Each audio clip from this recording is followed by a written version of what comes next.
Welcome to the last class of CSE 102. We will be, by now you should have taken your quiz from the class before, and then at the end of this class we will give you the final exam for you to work on. And you can, folks taking this class at home, you should take the final after you're all done and then send it in to us and we will grade that.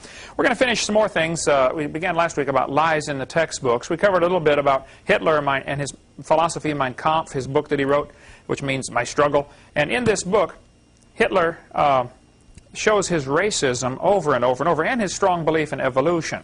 I have colored in many pages here. You can see Hitler's philosophy from his book. As I read it, it's a boring book to read. I mean, the guy was a lousy writer. For one, unless they translated it wrong, he's just he wasn't too bright, I don't think. But he was really a motivator of people. So we're going to finish some more things, some lies in the textbooks that kids are exposed to every week. They go to school, they read these books, and they see things in there that have been proven wrong many, many years ago. And one of my hobbies is collecting public school textbooks. We're going to try to finish this section today. I don't know if we can get through it all or not, but we'll work on it. They're going to teach the kids that the appendix is vestigial. Now, this would be a quiz question. The word vestigial means you don't need it anymore. There are no vestigial organs, but they tell the kids the appendix is vestigial. Wrong side. That means you don't need it anymore because our appendix is smaller than the corresponding organ on a horse, for instance. Well, our ears are smaller than a horse's ears also, and probably our legs are smaller, and probably lots of things are smaller if you stop and thought about it. It doesn't mean we're slowly losing it. We just don't eat as much of the roughage that they do, and you don't need that to filter out whatever the appendix does. The appendix is not vestigial. Even encyclopedias will tell you it is no longer thought to be a vestigial structure. It is where the immune responses are initiated. And people who take their appendix out have much greater susceptibility to leukemia, Hodgkin's disease, cancer of the colon, and cancer of the ovaries. You do need your appendix. Now, it is true you can live without it. You can live without both your legs and both your eyes and both your arms also. It doesn't prove you don't need them. Okay? You do need those things. This textbook tells the kids that the whale has a pelvis that is vestigial. It says, just imagine whales walking around. It's true. This is a book for 7- and 8-year-olds. Whales didn't walk around. They show the kids the little bones in the abdomen of the whale and say this is a vestigial pelvis, to say you don't need it anymore. This one says, the whale's pelvis is evidence of its evolution from four-legged land-dwelling mammals. Well, that's just sheer baloney. You can see the little bones way in the back there. I'll blow them up for you. Right there are those little bones they're talking about. Those are not legs. Can you imagine moving a 50-ton animal? Go, man, go. You'd have to work awfully hard. They're not vestigial legs, okay? They never were. What those are, those little bones are places where muscles attach. And without those bones and those particular muscles, the whales cannot reproduce. You can't get any more baby whales without those muscles and those bones, so that's not vestigial. So any author that tells the kids the whale has a vestigial pelvis is either ignorant of his whale anatomy, and he shouldn't be writing a book about it, or he's a liar trying to promote a theory. Now, if you have some evidence for evolution, I would like to see it. I want to see it so badly, I'll give $250,000 for it. There isn't any. All the stuff they show the kids in these books has been proven wrong. This one says humans have a tailbone that is of no apparent use. Well, now, hold on a minute. You do need your tailbone, okay? There are 9 little muscles that attach to the tailbone. I've got Gray's Anatomy in there. You can come read it if you'd like. Those little muscles are essential for numerous different functions. I won't tell you what they all are, but trust me, you need those little muscles and those bones. You need the tailbone. And I tell them, look, I was in a debate with one guy, and he said, I've got proof for evolution. Humans have a tailbone they no longer need. I said, sir, I taught biology and anatomy. I happen to know there are 9 little muscles that attach to the tailbone. And if you think the tailbone is vestigial, I will pay to have yours removed. Bend over. It won't take but a few minutes and you will figure out, wow, that was a mistake. We should not have done that. You do need your appendix and you do need your tailbone. There are no vestigial organs. Back when they started this concept of vestigial structures, they had 180 vestigial organs on the list. They said you don't need your tonsils, you don't need your adenoids, you don't need your pituitary gland, you don't need your... They had 180 things they said you don't need. Over the years, they slowly have diminished that down to none. I guess you need it all, okay? But they were so desperately looking for evidence for this dumb theory of evolution that they jumped on this vestigial structure idea. Now, think about the logic, though. Even if there were vestigial organs, there aren't any, but if there were, that's the opposite of evolution. Isn't that losing something, not gaining something? Now, how does that work? You lose everything until you have it all? I mean, you don't need to be too much of a genius to figure that out. That's not going to work very well. Now, if something is designed, it demands a designer. Somebody designed these glasses. Even though it's 100% natural materials, there's a designer involved. If you're walking along the beach and you see a pair of glasses laying in the sand, you automatically recognize them as designed. You do not recognize them as a natural product of the waves beating on the sand, because glass is made out of sand, you know. It's just obvious there's a designer involved. This is, as far as I know, the world's largest rock group, Mount Rushmore. If you know of a bigger one, let me know. Stone Mountain's pretty big, but I don't know if it's bigger than that or not. Do you think there's any way these four faces could have appeared on this rock by chance? Do you think the wind could have done that? Or the water, erosion? Or maybe thermal expansion of the rock, you know, when it heats up it expands? Or exfoliation where pieces flake off automatically? No, I don't think so. Exfoliation, by the way, Eric, if you use that term in earth science, you see that at the bottom of every rock cliff, like the one we climbed in El Capitan and Devil's Tower, there's a huge pile of broken off pieces. Every year, water gets up in the top in little tiny cracks. The sun will expand it and crack it. Water gets in and freezes, pops off little flakes. Little pieces are constantly popping off every year, and they end up at the bottom in a big, huge pile. And that's called exfoliation. I don't know how to spell it. You can look it up. But that's a process where this stuff... So I always say, do you think wind or water or exfoliation or thermal expansion caused this? No. This was designed by a guy named Borglum. Took him years and years to build it. Design demands a designer. The evolutionists have never come up with an answer to that argument.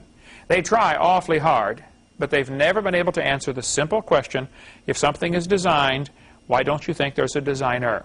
There had to be a designer. What they're doing now in the books, and it's pretty tragic that kids have to face this kind of stuff. Here's a 2000 textbook. They are being taught that things have adapted to their environment. That's the word you got to watch now. They use that phrase, adapted. This one says, how are plants adapted to their environment? Then it says, the pitcher plant has adaptations to help it get nitrogen. Why don't they say it was designed? Would you say your car door is adapted to let you into the car? I think somebody designed the car door to let you into the car, right? It's not adapted. This one says, gills are an adaptation to living in water. Why don't they say a design feature? Well, they don't want to use the word design because then some kid's going to say, who's the designer? They don't want to have to answer that question.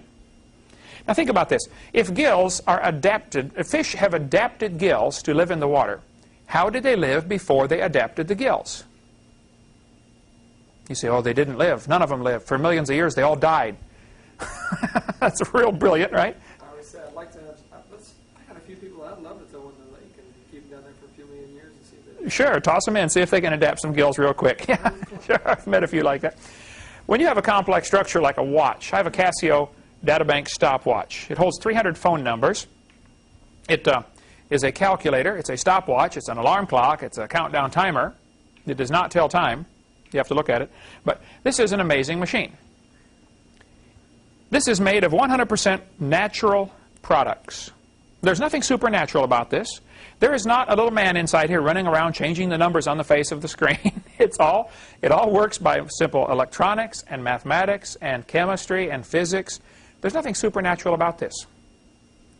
However, this watch is more than just the components. It's more than just plastic and metal and, you know, copper wiring and silicone chips. It's intelligence. It's design. And your body is more than just chemicals. It is designed. It reflects intelligence, intelligent design. Walter Brown's real good. He says, evolutionists argue against design using arguments they designed. Think about that one. That's pretty good. A great book to read on this topic would be Darwin's Black Box. Michael Behe is a biochemist, and he goes into the complexity of things. It's a fascinating way he wrote the book, too. He wrote it in, each chapter has 2 sections. Those who just want to get the simple idea is first, and then if you want all the details, the rest of that chapter is the go down deep, stay down long kind of stuff, where you can just skip that if you want and go to the next chapter. For instance, he takes an entire chapter describing the hair on a bacteria. A bacteria has a little hair on it that whips around and makes it swim through the water, or through its little world. That hair has basically a rotary engine at the bottom that spins. That hair has 40, that rotary engine has at least 40 different parts to it. What's the minimum number of parts to get an internal combustion engine to work?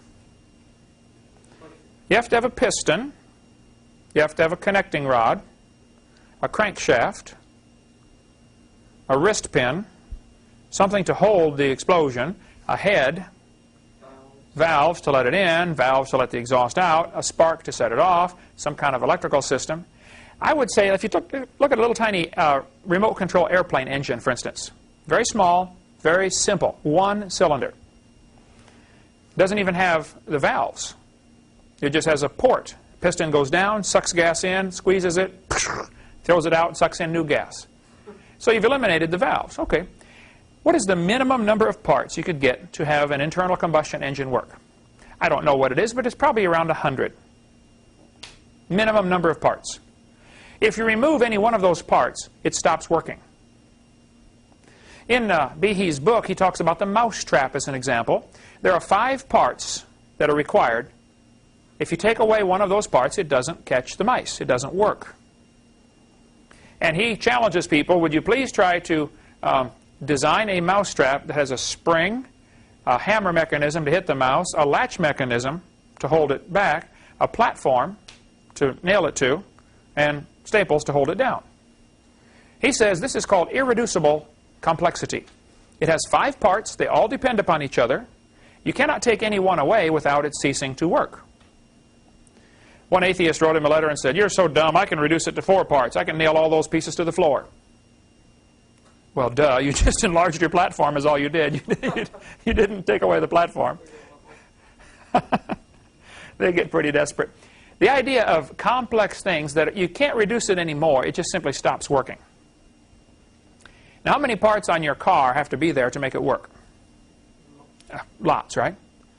How many can you take away to make it stop working? Any one of many thousands of parts, like the key, right? The ignition, the oil, the gasoline. My dad, when he was in Marines in World War II, he was in radar, and they would have to go into the islands after they took them from the Japanese, and they would set up radar bases. And one of the things they did for their training was, since this radar was operated by a diesel engine, their boss would sabotage their engine to make it stop working. And they had to see who could figure out what was wrong and fix it in the fastest amount of time. They would do all sorts of things to these engines. Of course, you pop off the distributor cap and run a pencil around the inside and put it back.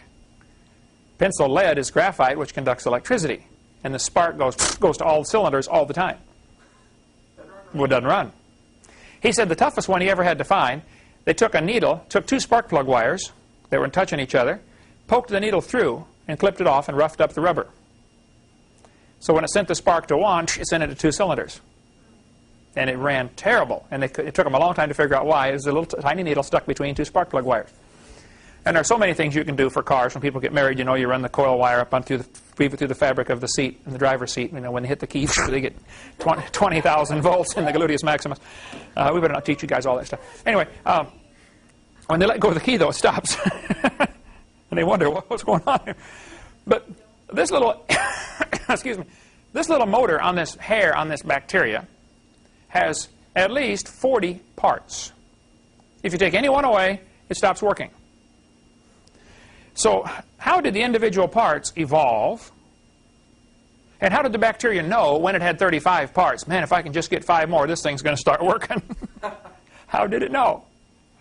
There's no way it could know.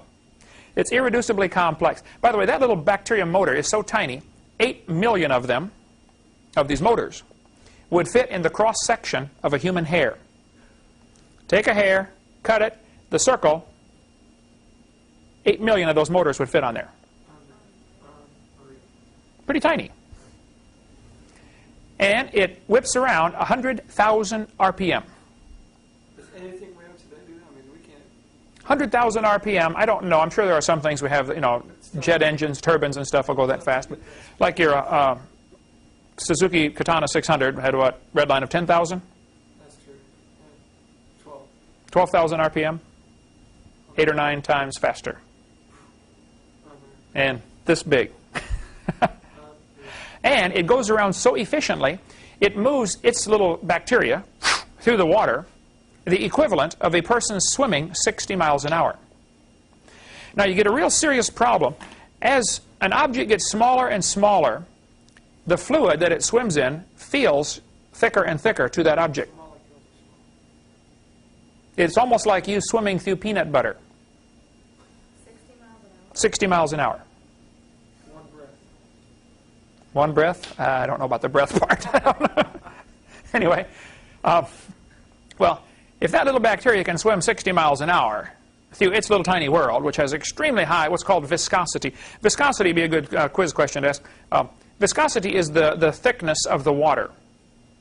If we had a long, tall glass tube full of water and we drop a marble in, it would fall fairly fast. We could time it. Okay? If we take the same jar, fill it full of honey, drop in the marble, falls much slower. Honey is thicker than water. Alcohol, like rubbing alcohol, is thinner than water. We could drop the ball in a tube of alcohol and it would fall faster. That's called the viscosity. They measure motor oils with the viscosity. 30 weight, 40 weight, 50 weight. 90 weight for the rear end of the car is very thick, heavy oil.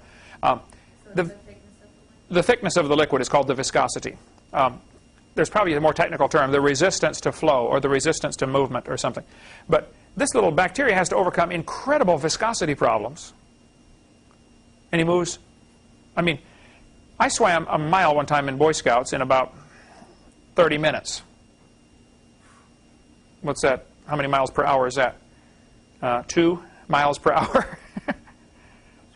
He's swimming 60 miles per hour. We need to sign them up for the Olympics.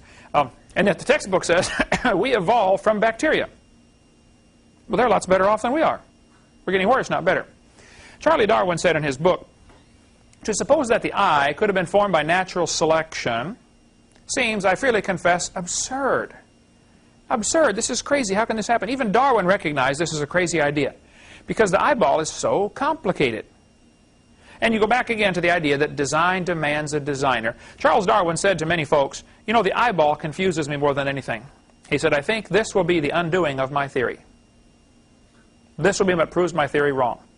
Well, there's a lot of things that prove your theory wrong, Charlie. Common sense will prove your theory wrong.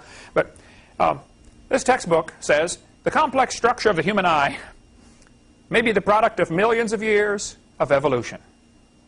Why doesn't God get the glory for what he made?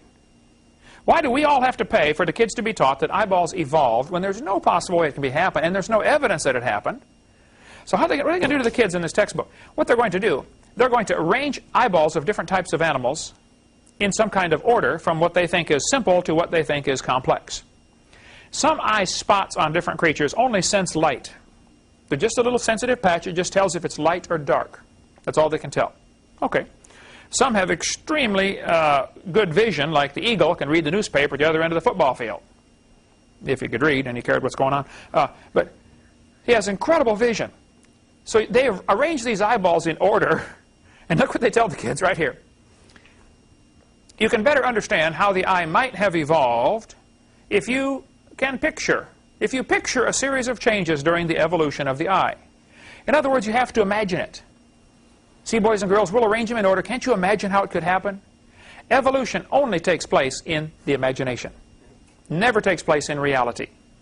You have to imagine how it might have happened. The Bible says very clearly, God formed the eye. Psalm 94.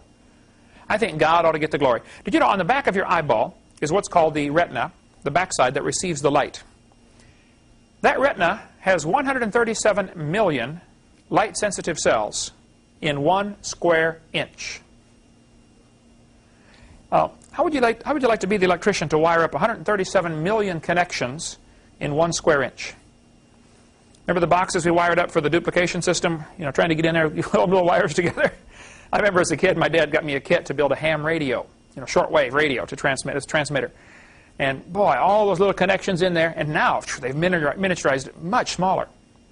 But even the fastest computer in the world, you get these big computers that have all these little microchips with these zillions of little tiny connections inside. The eyeball's got them beat by a long shot. And they think it happened by chance. If you think about the human eye, that can not only, it can focus very quickly on different objects. I mean, what if you had a camera that could focus that quickly from one object to another? This camera Andrew has back here is automatic focus. But if I stuck something up in front of the camera 6 inches away right now, it would take a fraction of a second to focus. Yet your eye can do it almost instantly. It adjusts for colors, more colors than any camera can ever pick up. Your eye can tell. You can hold up 20 different colors of white. I mean, go to the store and see how many colors of blue and white there are. How many shades of these colors. And your eye can see all this, more than any camera can see. And it adjusts for light, the light intensity, automatically, just bang, instantly. But it's pretty amazing the way it was designed. The one atheist wrote me a letter and said, oh no, he called me. I was sitting in the office. He called. He said, Hovind, you're so stupid. I don't know how you can believe in creation. I said, what's my other choice? He said, evolution. I said, what makes you believe in evolution? He said, well, the human eyeball is designed backwards. He said, it's built backwards. It can't have been designed. I said, what are you talking about? He said, the light comes into your eye, and it has to go, there's a layer of blood vessels in front of the retina. You can see the blood vessels on the top there. The light goes through those blood vessels before it strikes the retina, which allows you to see what you're looking at. I said, yeah, I knew about that. I taught biology. He said, well, those blood vessels block out some of the light. I said, yeah. He said, well, that's a poor design. He said, the octopus has a much better eye because their blood vessels are behind the retina. Now, he's right. Octopus blood vessels are behind the retina. Human blood vessels are in front of the retina. He's absolutely right. And he says that proves that neither one are designed because it's backwards. I said, well, sir, listen, let me explain something to you. We live in the air. Air does not stop UV light very well, ultraviolet light. UV light will burn your retina. That's why you don't shine lasers in kids' eyes. That's why you don't stand there and stare at the sun for 30 minutes. The UV light will burn your retina. I said, octopus live in the water. Now, water stops ultraviolet light. That's why as you go deeper and deeper, the water seems to change colors. Only the blue light penetrates. Different frequencies won't penetrate at different depths. As you go down, it changes color, until pretty soon, of course, black. Real deep, only the very, very dark blue light will penetrate. Octopus live way down deep. They don't need the blood vessels in front. They're not getting any UV light. So they're designed for the water, and we're designed for the air, because blood vessels block out UV light. I said, if you want to swap eyes with an octopus, you go ahead, but you'll be blind in a few days. I said, do you have any other dumb questions? He said, no, that was it. No, click. I get that all the time. I try to be nice to him, but it's, it'd be hard living being that dumb, It is, anyway. What they're saying is, God wouldn't have done it this way, so it must have evolved. Well, maybe you just don't understand why God did it that way. Maybe that's your problem, okay? And even if that, that'd be a lousy argument for evolution. Okay, I want to spend a little time on this one, the origin of life, because just about every biology textbook that I have seen talks about how life got started. First, they'll have a chapter on biogenesis, how that life only comes from life. Actually, I laid some papers on your desk talking about that. Yeah, I saw that in the new Prentice Hall series about, life only comes from life. Then in the next chapter, they'll say, well, let's try how life started from non-life. Just totally contradictory. No, of course not. They said Earth's atmosphere was different back then. And they talk about how they don't think it had oxygen in it. Right. We'll get into that in just a minute. All right. What happened in 1950s, a guy named Urey and Miller, his a student assistant, I forget which one was the student, Stanley Miller and Harold Urey. I think Stanley Miller was the student and Urey was the teacher. Maybe I got him backwards. It doesn't matter. Anyway, he wanted to know how the Earth and solar system had come to be. Well, I could have told him that. I mean, it's right there in the Bible. But he studied what he called Earth's primitive atmosphere. Now, right here is a major problem. They all assume that Earth did not have oxygen, like you said in the new Prentice Hall series they've got. That is simply not true. Earth has always had oxygen.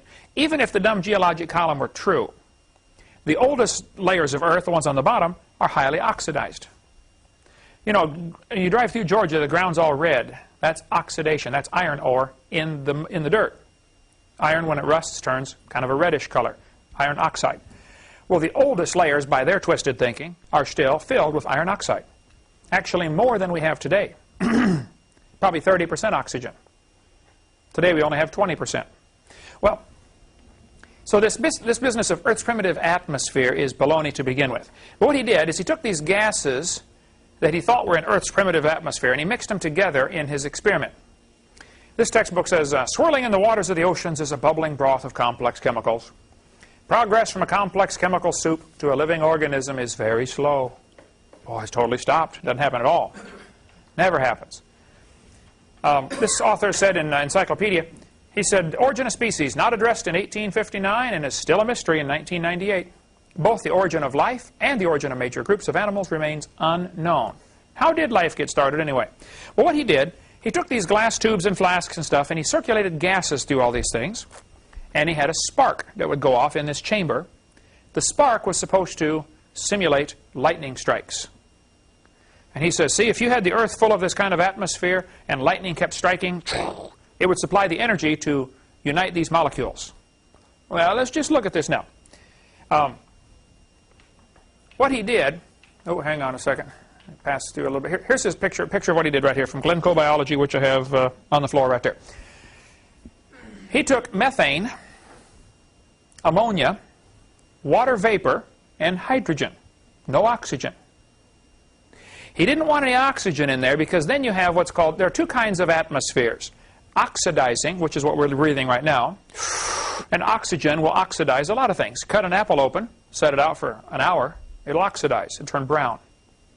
Fruits, bananas, you know, it'll turn brown. That's called oxidizing. Metal, if it's not protected, will oxidize. It'll rust. Oxygen attaches to it. He didn't want any oxygen in here because he knew life forms might oxidize. That was his thinking on this. So he excluded oxygen. He said, this textbook says, he got a mixture that was rich in amino acids. That's what this textbook says. Now just hold on a second. Let's just discuss this for a minute. A letter of the alphabet would be called a building block to make a word, right? Each of these is called a letter of the alphabet, and you put them together to make words. If I gave you a box full of letters of the alphabet, millions of them, and you dumped them on the floor, what is the probability of them arranging themselves to make a word? Pretty small, right? What is the probability of them arranging themselves to make a sentence? Even a simple sentence. The cat in the hat. What? Next to none. That's not going to happen. Okay. A letter of the alphabet is like an amino acid.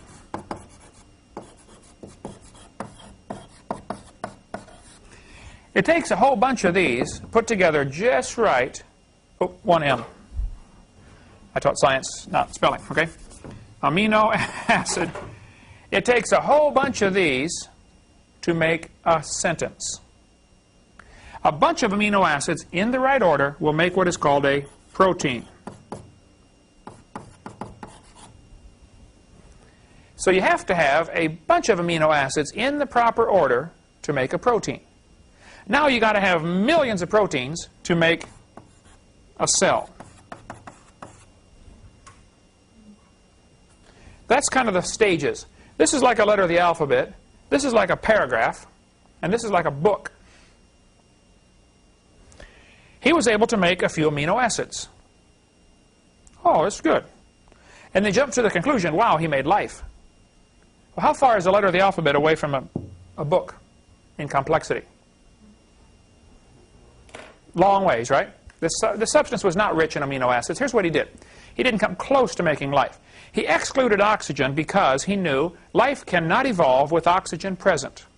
It would oxidize whatever he made. And see, amino acids in the presence of amino acids in the presence of oxygen will oxidize. They begin to break apart. So he didn't want any oxygen there. But there's a problem with this. Earth's atmosphere has always had oxygen, and you have to have oxygen to create ozone, and ozone is what stops ultraviolet light. And UV light destroys ammonia. And ammonia was one of the gases he used. So if you don't have oxygen, you don't have ozone, which means your ammonia gets destroyed, so now your experiment's back to zero. You're taking away one of your 4 building blocks in this thing. And which means life cannot evolve without oxygen. So it looks to me like you have a little problem. If life cannot evolve with oxygen, and it cannot evolve without oxygen, it cannot evolve. Which is what I've been saying all along. It can't evolve, period. So you can see Michael Denton's book on page 262. He shows the evidence that Earth has always had oxygen, even more than today. Well, what he did, though, when he circulated this gas through this cell system, the spark combined some of the gases and made amino acids. Oh, very good. It went to the bottom, and he had a special trap that would make it fall out. He didn't want it to go through again because the same spark was about 100,000 times more likely to take it apart than it was to put it together. So he filtered out the product. That's not realistic. What he actually made was 85% tar and 13% carboxylic acid. Now, both of those are toxic to life. I don't make my students memorize a lot of numbers, but I do want you to know this for the quiz. What was the result of Miller's experiment as he tried to create life? He got 85% tar, 13% carboxylic acid. We'll just have the percentage for him to fill in, Marlissa. What percentage of carboxylic acid did he get? What percentage of tar? Just the numbers I want you to know. Let's see. 85 and 13 totals 98% poisonous substance. Poison. 2% amino acids. Now, there's some real problems here that students are not taught, and they ought to be taught. I mean, if you're really trying to teach biology, then let's teach the facts. He did not create life in the laboratory. He made the problem much worse. He demonstrated all we can get is a substance 98% poisonous to life. Now, there are 20 different amino acids. How many letters of the alphabet are there? 26. In the Russian alphabet, 32 letters of the alphabet. How many different words can you make in Russian from those letters? Millions, probably. Well, hundreds of thousands of words, right? In English, 26 letters can be arranged to make hundreds of thousands of words. How many different ways can words be arranged in books? Unlimited. Infinite number. There is no limit. Amino acids, there's only 20 of them. Like letters of the alphabet. You will need to know that. That'll be a quiz question. How many amino acids are there? They combine to make proteins. The smallest known protein has 70 amino acids.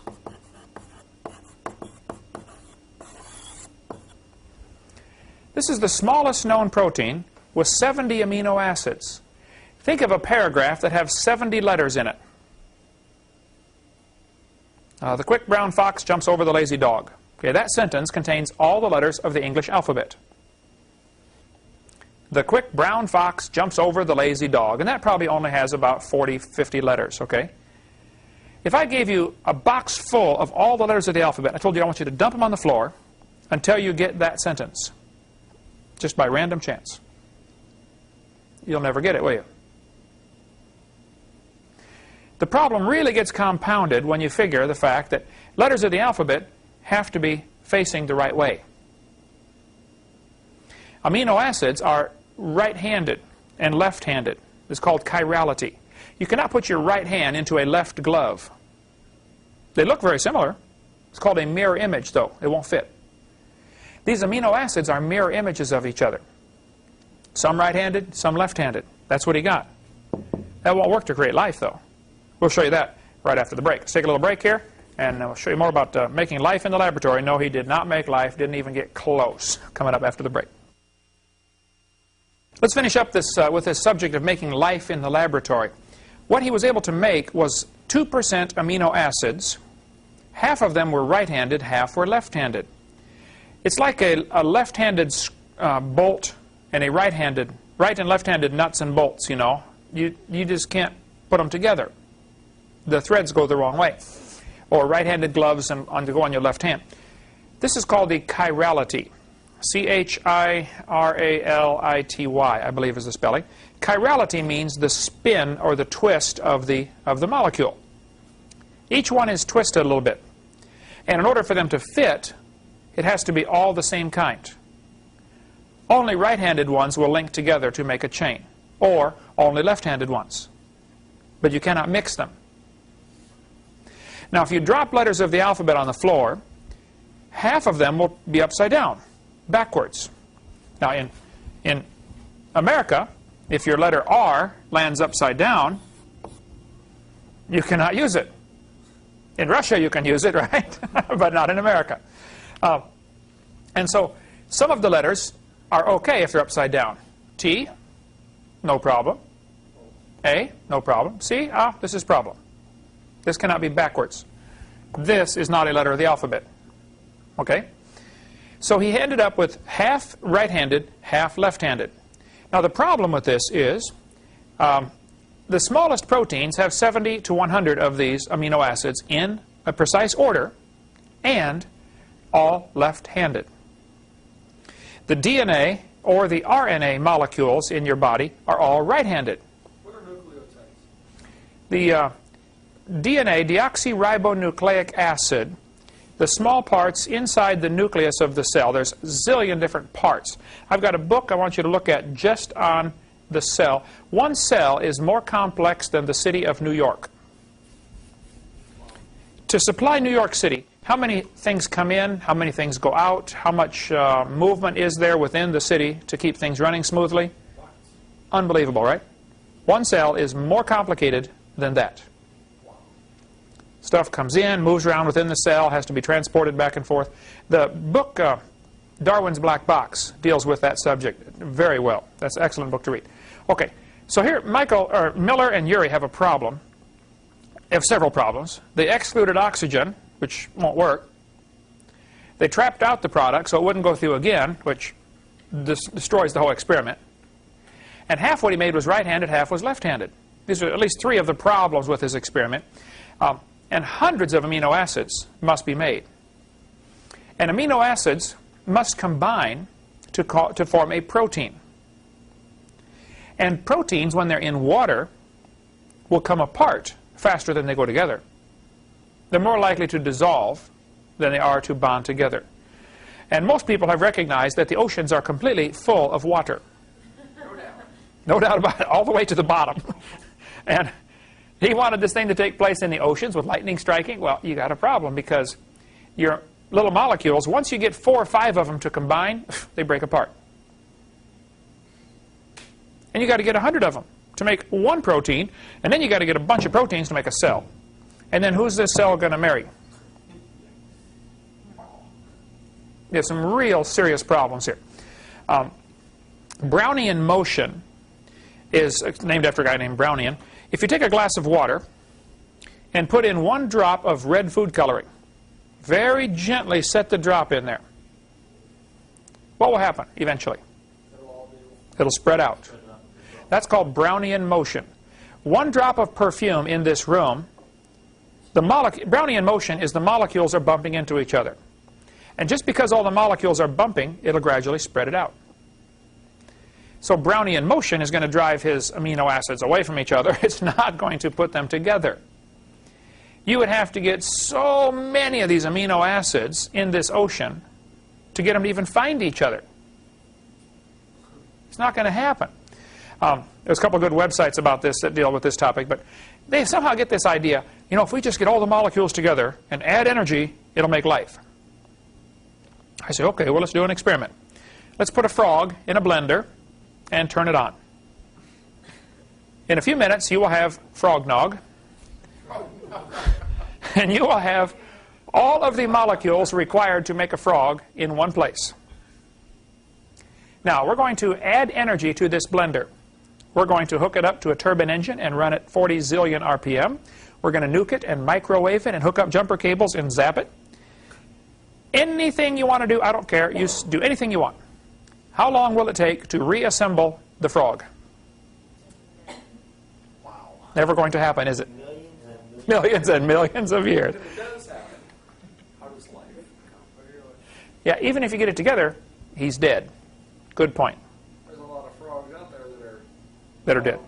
Yeah, on the highway. You know, about this big and about this thick. Right?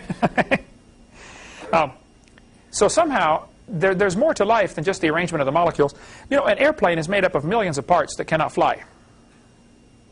None of the parts can fly. You put them all together, and it takes intelligence to do this, and then it can fly. The airplane does not fly because of what's inherent in the parts. There's nothing in aluminum that makes it fly. It's designed. And there's nothing in the molecules of the frog that makes it alive. There's a breath of life in there that nobody understands. Then they arrange them in order of how they think it happened. So getting from non-living material up to the first cell could not possibly have happened. Zero chance. Didn't happen. It's impossible. But they think it did. Okay. Now you have another serious problem because you have to increase the complexity of this life. It's interesting. In the world today, we have zillions of one-celled creatures. They only have one cell. Then you have a few things that get together with colonies of cells, maybe 20 cells attached to each other, to work to they call it a colony of cells, a growth of these cells, 20. Why are there no two-celled living organisms anywhere in the world? It's either 1 and the next is 20. It's either 1 or 20. And even 20 is not really a tissue, it's just a colony, it's a group living together. The next step beyond that would be a tissue which contains probably hundreds of thousands of cells. So where are the intermediates? Why are there no two-celled organisms? I ask this to evolutionists all the time, and they'll say, well, they must have existed, but there are no longer any left. Well, how come the one-celled ones survived and the two-celled ones didn't? We got lots of one-celled ones today. Why don't we find any fossils of two-celled organisms? Or three-celled, or four-celled? Where are they? They didn't exist, folks. It just didn't happen. But the poor kids are going to be taught that it did. Going to be, okay, good, it happened, and you better believe this. They teach that bacteria are simple life forms. Now, they're not, okay? And they slowly evolve to humans, which they say are very complex life forms. There's no such thing as a simple life form. But they arrange them in these trees, and it's just pure nonsense. Even people like Mary Leakey, Richard Leakey and Mary Leakey, the whole Leakey family, good name for them, they spend all their time over in Africa digging around in the dirt looking for bones. Now, if you spent your lifetime digging in the dirt looking for bones, when you found one, you would want everybody to think it's important, so they didn't think you were dumb for spending your lifetime digging in the dirt looking for bones. So they try to make a big deal out of this bone that they found in the dirt. And they will say it's the ancestor of all humans or something like that. And they've spent a lot of time digging in the dirt over there and dug up a lot of bones and dug up a lot of dirt too. But they will say that these trees of life that are in our textbooks are just nonsense. Well, there's no evidence of this, one animal evolving to another kind of animal. Stephen Gould is the Marxist, communist, socialist professor at Harvard University. He said, the evolutionary trees that adorn our textbooks have data only at the tips and nodes of their branches. The rest is inference. That means we infer. We think it happened. However reasonable, not the evidence of fossils. What they do is they arrange these trees. All we see is the tips of the branches. The rest of the tree is imagination. They think it happened. They infer that it happened. Now this text, it looks to me like this Heath biology book is trying to tell the kids that the humans, the birds, and the crocodiles have a common ancestor. Is that what you get out of that? How many get that? You see that? Okay, that's what they're teaching, right? Everything inside that outer circle is imagination. Nobody's ever seen any animal produce a different kind of animal. It's never been observed.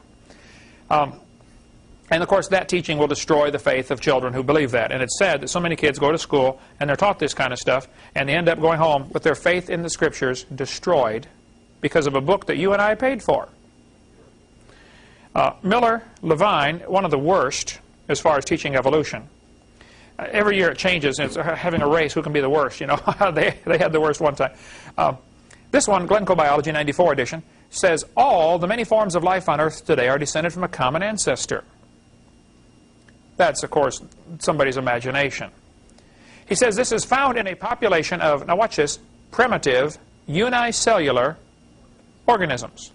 Unicellular means single cell, one-celled organism. Well, one cell is made up of thousands and thousands of proteins. It's more complex than New York City. Each of those proteins is made up of hundreds of amino acids. They were able in the laboratory to produce a few amino acids, half right-handed, half left-handed, but only by making up an atmosphere that never existed on Earth. Didn't happen. What is a primitive unicellular organism anyway? There is no such thing. They somehow think that because it is smaller, therefore it is simple. Now the problem is, back in 1850s and 60s, Darwin and many people in that day believed that the cell was just a little glob of plasma.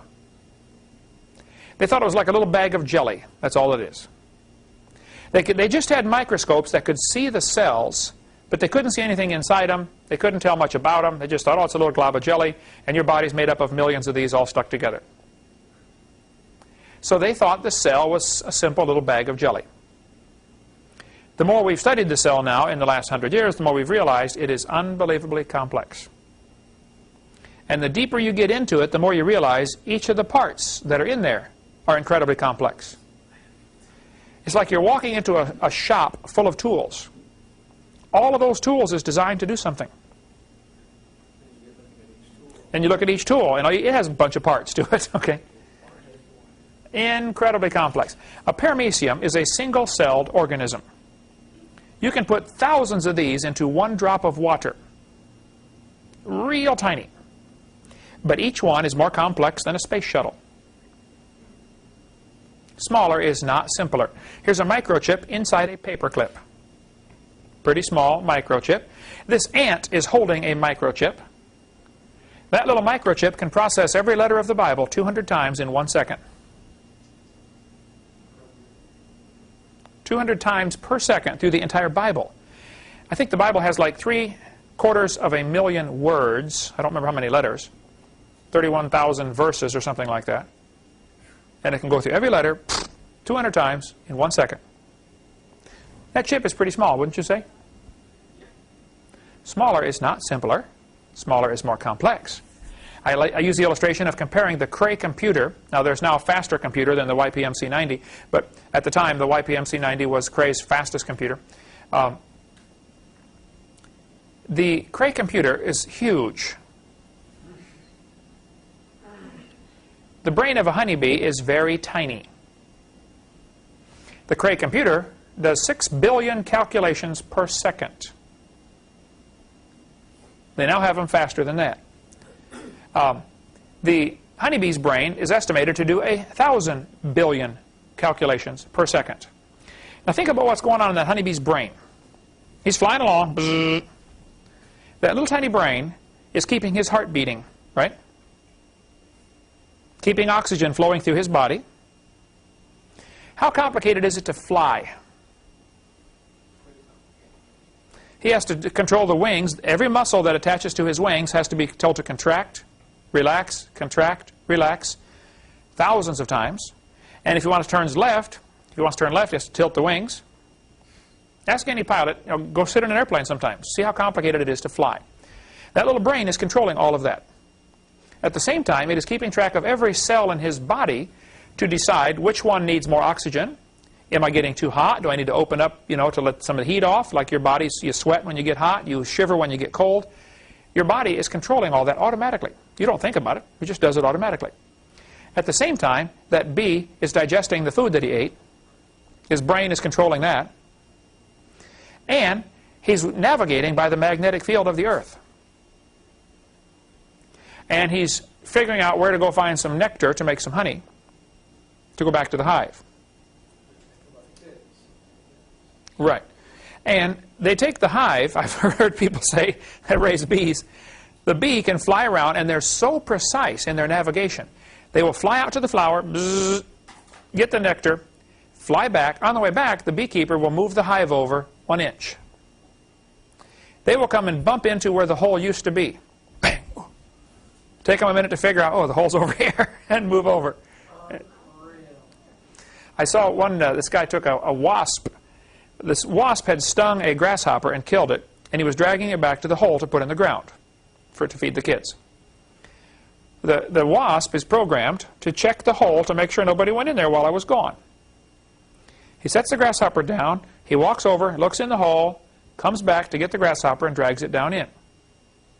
Well, this guy was sitting there watching this, and he got a tweezers, and when the wasp went over to check the hole, he moved the grasshopper. The wasp found the grasshopper, dragged it back next to the hole, turned around, checked the hole again, went back to get the grasshopper, but he moved it again. Something in his little brain tells him, I have to park the grasshopper this far away and then check the hole. He did it 40 times. The wasp never figured out, it's okay, the hole's fine. Okay, no, nobody's in there. Hey, finally the guy said, well, forget it. Let him take the grasshopper. So after 40 times, he never did figure it out. Now, you figure how small this honeybee's brain is, and estimates are it's doing 1,000 billion calculations every second. Much faster than a Cray computer. The Cray computer uses lots of energy. Huge power lines feed that thing. One of the measures of a computer is how efficient they run. The honeybee uses 10 microwatts, which is very little electricity. The honeybee can fly 1,000,000 miles on 1 gallon of honey. I had a Toyota one time that got 44 miles to the gallon. I thought, wow, this is awesome. That was pretty good. They have Shell Oil Company, I believe, sponsors a competition to see who can get the best gas mileage out of their car. I read one year where some guy got 1,078 miles per gallon. He took his car, took out all the windows so it'd have no resistance to wind flow or less resistance. He put airplane tires on there, pumped them up to 150 pounds of pressure, and then shaved them with a razor to make them as smooth and hard as possible. Little friction. Had a 1-cylinder engine with a real long stroke. 1-cylinder, real long piston and crankshaft. 1,078 miles to the gallon. He only went 5 miles an hour. The record now is probably like 1,600 miles per gallon. That's pretty good. Honeybee gets 1,000,000 miles per gallon. And if you study the size of the honeybee compared to his wing size, he can't fly. But don't tell the bee that. He's doing pretty good, okay, without that bit of information. The cost of a Cray computer used to be $48 million. The honeybee's brain is pretty cheap, okay? You splat them on your windshield all the time. Many people have to take care of the Cray computer. There's a whole room full of people just to babysit that machine. Nobody helps the honeybee. Here he is flying around with the most complicated computer in the world in his head. It's much more complicated than a Cray. And he just flies around and does himself and reproduces himself. Absolutely unbelievable that this stuff happens. The Cray used to weigh 2,300 pounds. I think they've got a way to cut that weight down now. But still, the honeybee's brain doesn't weigh very much. The computer is huge, slow, inefficient, costs a lot of money. You got to babysit the dumb thing. And there's nobody with half a brain who would say the Cray computer happened from an explosion in an electronics factory.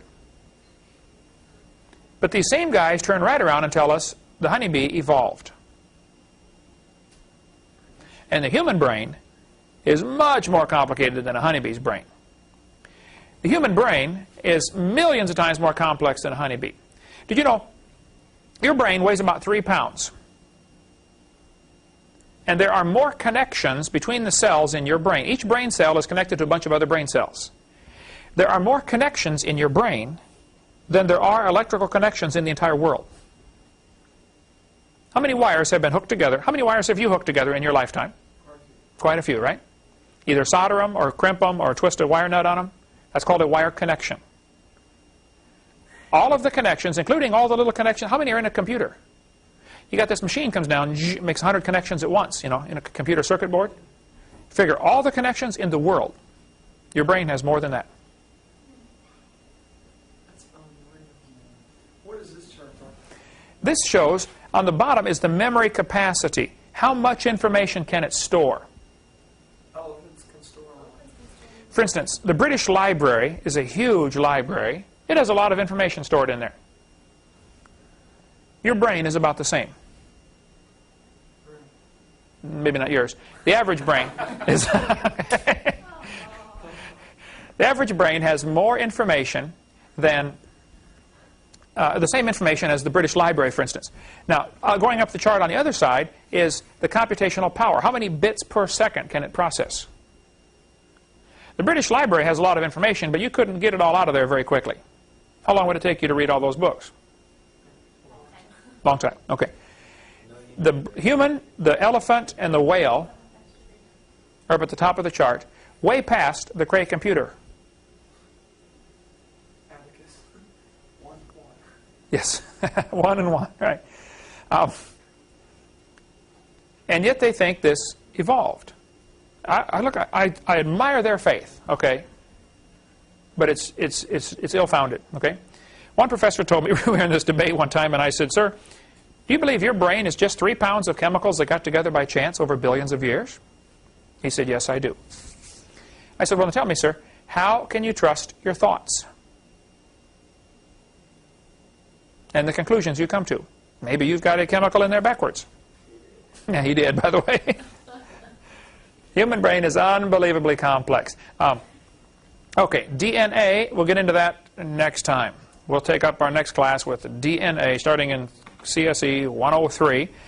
And then hopefully we'll get into part 5, which is the politically incorrect part on the effects of teaching evolution.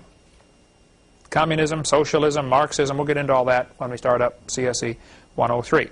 Okay, Marlissa, make a note. We're going to quit right there on starting with DNA for the next class. Thank you so much for joining us. We hope you've enjoyed this information.